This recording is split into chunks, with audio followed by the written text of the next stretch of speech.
সীমা লঙ্ঘন যেন না করে বিষ্ণু ইসা ইসলাম অভিযান প্রেরণের আগে তিনি স্পষ্ট বলে দিতেন, খবরদার কেউ সীমা লঙ্ঘন করবে না।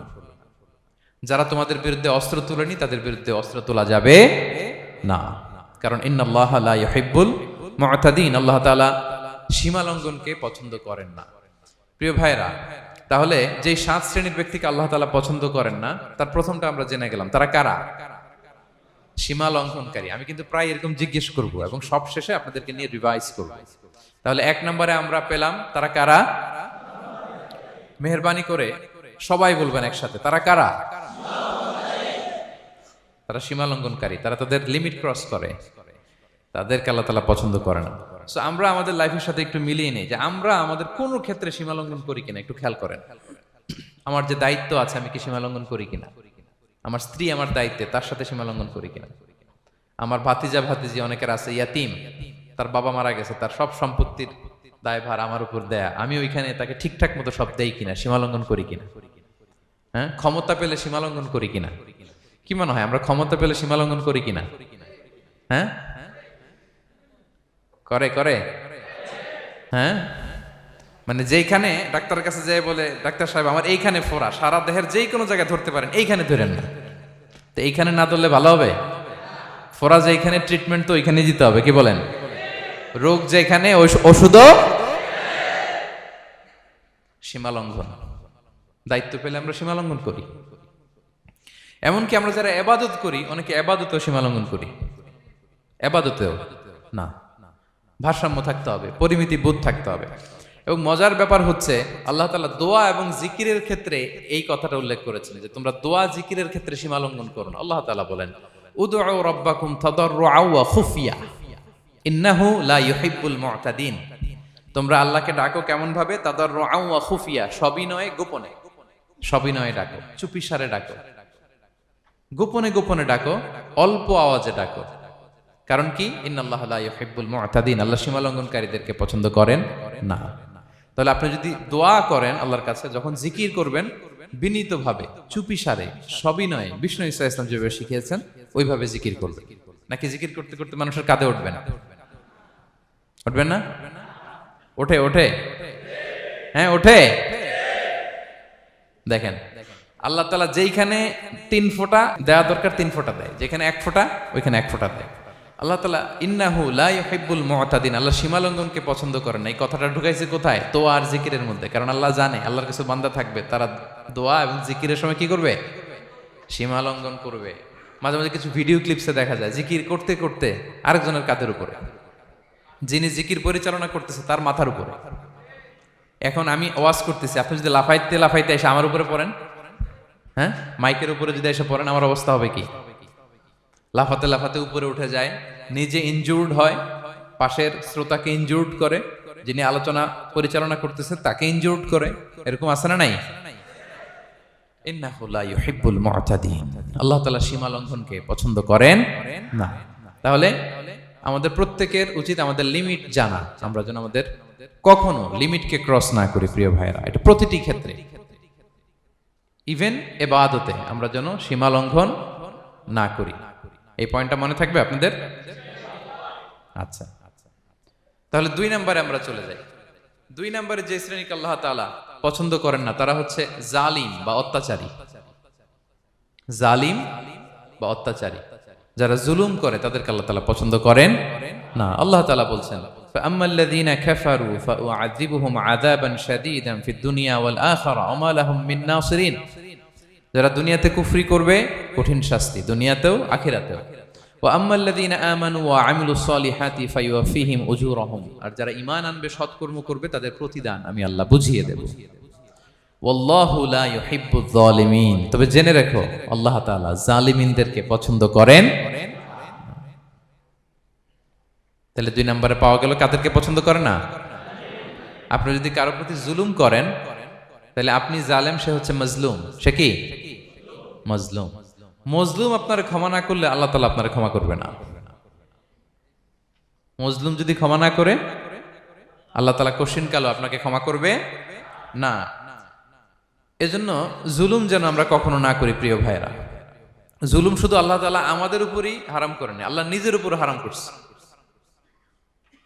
জুলুম শুধু আমাদের জন্যই হারাম না, আল্লাহর জন্য হারাম। আল্লাহ তাআলা বলেন হাদিসে কুদসিতে, ইয়া ইবাদি, হে আমার বান্দারা, ইন্নী হারামতু যুলমা আলা নাফসি, আমি জুলুমকে আমি আল্লাহ নিজের উপরে হারাম করেছি। ওয়া জাআলতুহু বাইনাকুম মুহাররামা, এবং এই জুলুমকে তোমাদের উপর হারাম করেছি। ফালা তাযালামু, তোমরা একে অপরের উপর জুলুম করো না। জুলুম শুধু আমাদের উপরই হারাম না, আল্লাহ নিজের উপরও হারাম করেছেন। তাহলে জুলুমের সাথে কি মুমিনের কোনো সম্পর্ক থাকতে পারে? পারে না। এবং আল্লাহ তাআলা কখনো কোনো বান্দার উপর জুলুম করেন না। ওয়া আন্নাল্লাহা লাইসা বিযাল্লামিন লিল আবিদ, তিনি তার বান্দার উপর জুলুম করেন না। কোনোভাবেই যেন জুলুম না হয়ে যায়, এজন্য আল্লাহ তাআলা কিয়ামতের দিন মাওয়াজিনাল কিসত, ন্যায়ের মানদণ্ড তিনি প্রতিষ্ঠা করবেন, যাতে একটু ভুল না হয়ে যায়, জুলুম না হয়ে যায়। আমরা মাঝে মাঝে যে দোকান থেকে বস্তায় বস্তায় চাল নিয়ে আসি না, চাল দেখা যাবে যে 1 মণ চাল হয়তো সামান্য একটু কমও হইতে পারে, সামান্য একটু বেশিও হইতে পারে, এরকম হয় না? দেখবেন যে দিছে 10 কেজি, বাসায় এসে দেখবেন যে 10 কেজির চেয়ে একটু বেশি, একটু সামান্য বেশি কয়েক গ্রাম, অথবা 10 কেজির চেয়ে সামান্য কয়েক গ্রাম কম, এরকম হয়ে যায় না? মানুষ তো আমরা, কি বলেন? কিন্তু আল্লাহর নিক্তি পাল্লায়, মিজানের পাল্লায় এরকম হবে নাকি? হবে? হবে? আল্লাহ বলে না, মাওয়াজিনাল কিসত, ন্যায়ের মানদণ্ড সেটা। ফামাইয়া আমাল মিসকালা যাররাতিন খায়রান ইয়ারা, যাররা পরিমাণ ভালো করেছো তো সেটাও ওজন দেয়া যায় ওই পাল্লায়। সুবহানাল্লাহ পড়বেন না? ওমাইয়া আমাল মিসকালা যাররাতিন শাররান ইয়ারা, অনুপরিমাণ খারাপ করেছো সেটাও ওজন দেয়া যায়, কারণ ওয়া আন্নাল্লাহা লাইসা বিযাল্লামিন লিল আবিদ, তিনি বান্দার উপর জুলুম করেন না। তিনি এমন পাল্লা দিয়েছে যাতে জুলুম না হয়। আমাদেরটাই ভুল হয়ে যেতে পারে, ওনারটাতে ভুল হলে চলবে না, কেউ জিতে যাবে, ঠকে যাবে, কি বলেন? জাররা কাকে বলে? জাররা, জাররা মানে এত ছোট জিনিস, এত ক্ষুদ্র জিনিস যেটা খালি চোখে দেখা যায় না। বাংলাদেশের উদাহরণ দিলে বুঝতে পারবেন ভালো। বাংলাদেশের শীতের সিজনের কথা মনে আছে আপনাদের? না মালয়েশিয়া এসে সব খাই ফেলাইছেন? হ্যাঁ, মালয়েশিয়া তো সারা বছর গরম, সারা বছর বৃষ্টি, শীত হয় না। তো বাংলাদেশের শীতের সিজনে টিনের ঘর যাদের থাকে, মনে আছে কিনা জানি না আপনাদের, ওই টিনের চালে যদি ছিদ্র থাকে, শীতের দিন টিনের চালে যদি ছিদ্র থাকে, তাহলে মাঝে মাঝে দেখবেন ওই চিকন ছিদ্রটা দিয়ে সূর্যের একটা আলো ঘরের ভিতরে ঢুকে। মনে পড়ে? টিনের চালের ছিদ্র, চিকন এই ছিদ্রটা দিয়ে সূর্যের একটা চিকন রশ্মি নিচে পড়ে। তো ওইটার কাছে গেলে দেখা যায় ওই আলোটার মধ্যে পাতলা কি কি যেন ধুলাবালি উঠতেছে। এটা আবার অন্য জায়গায় দেখা যায়, এমনি দেখা যায় না, কিন্তু ওইটার কাছে গেলে দেখা যায় এই আলোটা যেই বরাবর আসছে, এইখানে কিছু ক্ষুদ্র ছোট ধূলিকণা, ডাস্ট ঘুরে বেড়ায়। আল্লাহ বলে এইটার নাম হচ্ছে যাররা। ফামাইয়া আমাল মিসকালা যাররাতিন খায়রান ইয়ারা, এই ডাস্ট উড়ে বেড়ানো ছোট্ট ধূলিকণা যেটা খালি চোখে দেখা যায় না, এতটুকু ভালো যদি করো সেটাও সেই মিজানের পাল্লায় ওজন দেয়া যায়। এতটুকু খারাপও যদি করো সেটাও সেই মিজানের পাল্লায় ওজন দেয়া যায়। আল্লাহু আকবার। তিনি তার বান্দার উপর জুলুম করেন না। জুলুম তিনি নিজের উপর হারাম করেছেন, আমাদের জন্য কি করেছেন? হারাম করেছেন। এবং বিষ্ণু ইসলাম আরো ভয়ঙ্কর কথা বলেছেন। তিনি বলেছেন, মান যালামা কিদা শিবরিন মিনাল আরদি তুবিকাহু মিন সাবঈ আরাদিন, কেউ যদি জুলুম করে তার ভাইয়ের 1 বিঘত পরিমাণ জমিন খায়। 1 বিঘত চিনেন তো? এই যে আমার এই আঙ্গুল থেকে এই আঙ্গুলটা, এটা টান টান করলে যতটুকু জায়গা, এটার বলে 1 বিঘত। শিবের আরবিতে বলে শিবের। হ্যাঁ, মান যালামা কিদা শিবর, বিষ্ণু বলেন এই 1 শিবর, 1 বিঘত জমি যদি কেউ অন্যায়ভাবে জুলুম করে তার ভাইয়ের কাছ থেকে খায়, কিয়ামতের দিন তুবিকা আলাইহি সাবউ আরাদিন, এই 7 জমিনকে আল্লাহ তাআলা তার ঘাড়ে চাপাবে। খা, এবার খা। অন্যের জমি খাওয়ার এত শখ ছিল, এবার 7 জমিন ঘাড়ে কর। কিয়ামতের ময়দানে আপনার দেহটারে বিশাল আকৃতির করা হবে, এই 7 জমিনকে আপনার কাঁধে তুলে দেয়া হবে। এজন্য আমরা অন্যের রাইটস, অধিকার যেন নষ্ট না করি, কারো উপর যেন জুলুম না করি, কোনোভাবেই না। আমরা নানাভাবে এই জুলুমটা করি। আমরা প্রায় দাদার সম্পত্তি থেকে ফুফুদেরকে বঞ্চিত করি, বাবার সম্পদ থেকে বোনদেরকে বঞ্চিত করি। হ্যাঁ, নিজের ভাই আরেক ভাইকে, আপন ভাই ভাইকে বঞ্চিত করে, জুলুম করে। এরকম দৃশ্যপট আমাদের সমাজে আছে না নাই বলেন তো? কিয়ামতের দিন আল্লাহর সুপ্রিম কোর্টের কাঠগড়ায় হিসেব দিতে হবে। আর এই জালিমদেরকে আল্লাহ তাআলা পছন্দ করেন না। এবং সবচেয়ে ভয়ঙ্কর ব্যাপার হচ্ছে, আপনি যখন কারোর উপর জুলুম করেন, ওই মাজলুম আর আল্লাহর মাঝখানে কোনো ফারাক থাকে না। আল্লাহ ওই ফারাকের পর্দা উঠায় নাই। বিষ্ণুই বলেন ইত্তাকি দাওয়াতাল মাজলুম, তোমরা মজলুমের বদদোয়াকে ভয় করো, খবরদার। কারণ ফাইন্না লাইসা বাইনাহা ওয়া বাইনাল্লাহি হিজাব, তার আর আল্লাহর মাঝে কোনো পর্দা থাকে না। দোয়া করলেই ওটা আরশে যেয়ে কবুল হয়ে যায়। আল্লাহ তাআলার চারিপাশে অনেক পর্দা আছে। কেউ কেউ বলে 70,000 নূরের পর্দা। 70,000টা সহিহ হাদিস দ্বারা সাব্যস্ত না, কিন্তু অসংখ্য অগণিত পর্দা, এবং পর্দাও এটা নূরের পর্দা। আচ্ছা বলেন তো, জানলা দিয়ে বাইরের আলো ঠেকাতে আমরা দেয়ালে জানালায় কি লাগাই? পর্দা লাগাই। পর্দাটা কিসের তৈরি? মোটা কাপড়ের, যাতে করে ওই আলো না আসে। কিন্তু আল্লাহর চারদিকে যে পর্দা, ওই পর্দাটা কিসের? নূরের, আলোর। ওনার পর্দাই আলো দিয়ে তৈরি। সুবহানাল্লাহ বললেন না?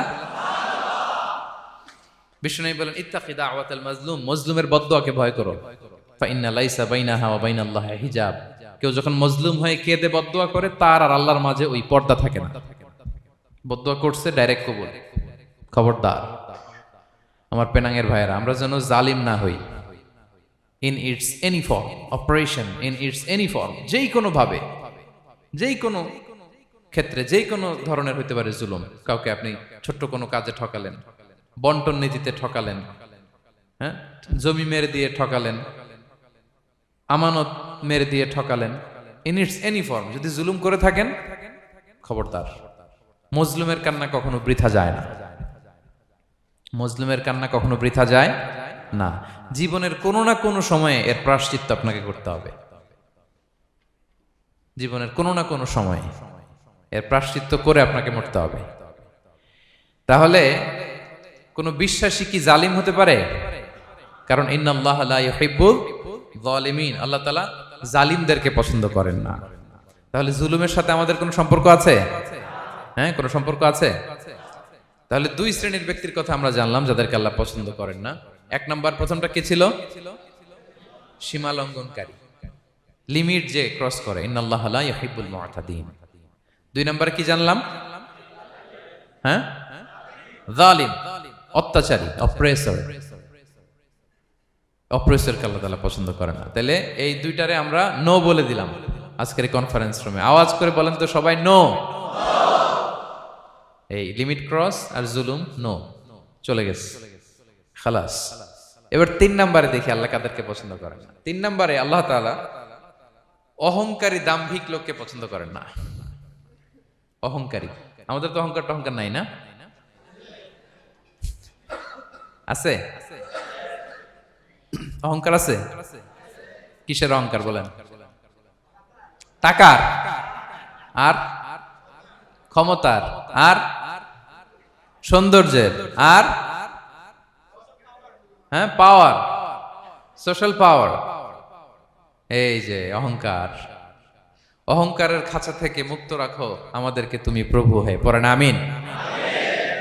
এটা একটা ভয়ঙ্কর খাঁচা। আচ্ছা, অহংকার করার আমাদের আছে কি বলেন তো? কিছুই নাই। আল্লাহ বলে ওয়া খুলিকাল ইনসানু দাঈফা, তোমাদেরকে আমি দুর্বল করে তৈরি করছি। আমরা দুর্বল, শুধু দুর্বল না, দুর্বলের ঘরের দুর্বল। আমার বাপ ছিল দুর্বল, আমার দাদা ছিল দুর্বল, আমরা 14 গোষ্ঠী কি? হাল আতা আলাল ইনসানি হিনুম মিনাদ দাহরি লাম ইয়াকুন শাইআম মাযকুরা। আল্লাহ বলেন একটা সময় ছিল উল্লেখ করার মতো তোমার কিছুই ছিল না। আজকে তো এত লম্বা চোরা মানুষ, আমরা কিছুই ছিলাম না। আমার বর্তমানে বয়স চলে 36, 37। তা আজ থেকে 37 বছর আগে আমি কি ছিলাম? আমার অস্তিত্বই ছিল না। আমার কোনো নাম ছিল না, আমার কোনো গ্রাম ছিল না, আমার কোনো অ্যাড্রেস ছিল না, আমার কোনো পরিচিতি ছিল না। আজ থেকে আরো 37 বছর পরে একটু খেয়াল করেন তো, এখন তো 37, আরো 37 ধরেন বাঁচলাম। এরপরে আমি দুনিয়া, দুনিয়া থাকবে কিন্তু আমি নাই। আজকে কার জন্য আটকে আছে দুনিয়ার কাজ বলেন তো? আপনার দাদার জন্য, আপনার নানার জন্য। তো আপনাকে লাগে কেন? আপনাকে লাগে? লাগে না তো আমাকে। আমি দুনিয়া, একদিন কিছুই ছিলাম না। আল্লাহ বলেন হাল আতা আলাল ইনসানি হিনুম মিনাদ দাহরি লাম ইয়াকুন শাইআম মাযকুরা। তুমি কিছু ছিলা, একটা সময় কিছুই ছিলা না, উল্লেখ করার মতো তুমি কিছুই ছিলা না। অস্তিত্বহীনের জগৎ থেকে তোমাকে আমি অস্তিত্বে আনলাম। তোমার বাবার পৃষ্ঠদেশ থেকে, তোমার মায়ের গর্ভাশয়ে আমি তোমাকে ফেললাম। সেখানে আমি আল্লাহ তোমাকে একটু একটু করে তিলে তিলে বড় করলাম। 9 মাস 10 মাস পরে মায়ের পেট থেকে দুনিয়াতে তুমি আসলে। দেখেন তো দুনিয়ায় আসার পর আমাদের অবস্থাটা কি? কাপড় নাই, চোপন নাই, এভাবে চলে আসছি। আসার পরে কেউ যদি মুখে খাবার তুলে দেয় তাইলে খাইতে পারি, হ্যাঁ? তাও লিকুইড খাবার, এদিক দিয়ে দিলে এদিক দিয়ে পড়ে যায়, খালি মুছতে হয়। মেহমান একজন এসে আদর করে কোলে নিচে পেশাব করে দিছি ভরাইয়া, আছে না নাই? হয়েছে না এরকম? আদর করে একটা কোলে নিছেন, এখনই না ডায়াপার আসছে মিয়া, আজ থেকে 10 বছর আগে এগুলো ছিল নাকি? প্যাম্পাস ডায়াপার ছিল, এই কাঁথা টাতা নিয়ে কোলে নেওয়া লাগতো, এরপরে দিছে ওদিক দিয়ে, জামা টামা ভিজে শেষ। ইভেন রাসূল সাল্লাল্লাহু আলাইহি ওয়াসাল্লামের কোলে এরকম বাচ্চারা পেশাব করে দিছে, এরকম হাদিস আছে। আদর করে মায়েরা বাবারা আসলেই তো তার বাচ্চাকে রাসূল সাল্লাল্লাহু আলাইহি ওয়াসাল্লাম কোলে দিতেন, পেশাব করে দিতেন। তো কার কোলে উঠছে এটাও জানি না, পেশাব করে ভরাই দিচ্ছে, পেশাব পায়খানা করে সয়লাভ। লিকুইড দিলে খেতে পারি, শক্ত কিছু খেতে পারি না। এই তো আমার ক্ষমতা। একজন যে বললেন ক্ষমতার অহংকার, এই তো ক্ষমতাটা তো এতটুকু। এরপরে যখন জোয়ান হয়েছে, এখন তো জোয়ান, এখানে একটা ভূমিকম্প হইলে কি অবস্থা হবে বলেন তো জোয়ানদের?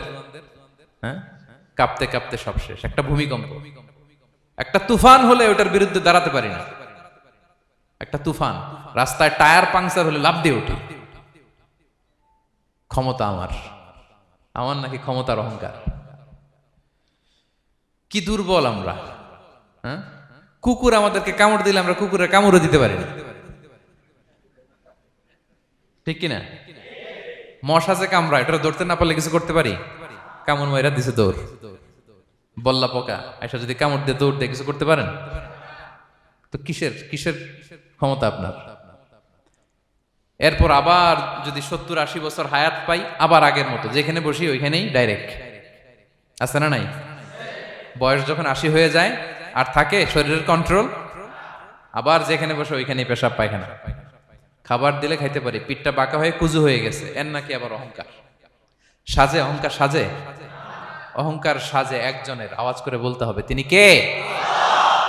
অহংকার আমাদের সাজে, অহংকার তার সাজে যার কোনো ক্ষয় নাই, যার কোনো লয় নাই, যার কোনো অভাব নাই। হ্যাঁ, গোটা বিশ্ব তার মুখাপেক্ষী, তিনি কারো মুখাপেক্ষী না, ঠিক কিনা? গোটা বিশ্ব তার কাছে ঠেকা, তিনি কারো কাছে ঠেকা না, ঠিক কিনা? গোটা বিশ্ব তাদের সার্ভাইভালের জন্য তার প্রতি মুখ থুবড়ে পড়ে থাকে, তিনি কারোর জন্য বসে থাকা লাগে। অহংকার সাজে তার। আর এই আল্লাহর অহংকারের চাদর ধরে যে টান দেয়, আল্লাহ বলে ওরা আমি জাহান্নামে ফেলবো, আর তাদেরকে আমি পছন্দ করি না। আল্লাহ তাআলা অহংকারীদেরকে পছন্দ করেন না। তাহলে অহংকারকে আমরা না বলে দিব, নো বলবো, নো। আওয়াজ করে বলেন নো। শুধু মুখে মুখে নো নাকি অন্তর থেকে? এই তো আজকের দিওয়ান কুলিয়ার বাইরে ফেলে দিছে আমরা অহংকার। কি বলেন পেনাঙ্গের ভাইরা? আর অহংকার করব? আপনি বিনয়ী হন, মান তাওয়াদা তারাফা। বিষ্ণুই বলেন যে নিচু হয় আল্লাহ ওর টাইনা উঁচু করে। আপনি বিনয়ী হবেন, আল্লাহ আপনার উঁচু করবে। আর আপনি উঠতে চাবেন, এক থাপ্পড় মেরে জমিনে আল্লাহ মিশাই দিবে। এজন্য বড়ত্ব, দাম্ভিকতা এটা আল্লাহর পোশাক, আমরা যেন তার পোশাক ধরে টান না দেই। এগুলো কি আমাদের জীবনে থাকবে?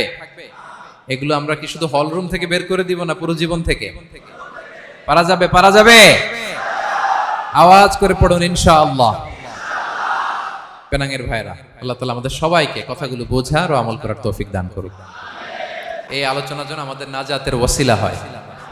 আমরা এখানে যেমনি বসলাম, আবারও যেন কোনো তাফসিরুল কোরআনের ময়দানে বসতে পারে, আল্লাহ তৌফিক দান করুক।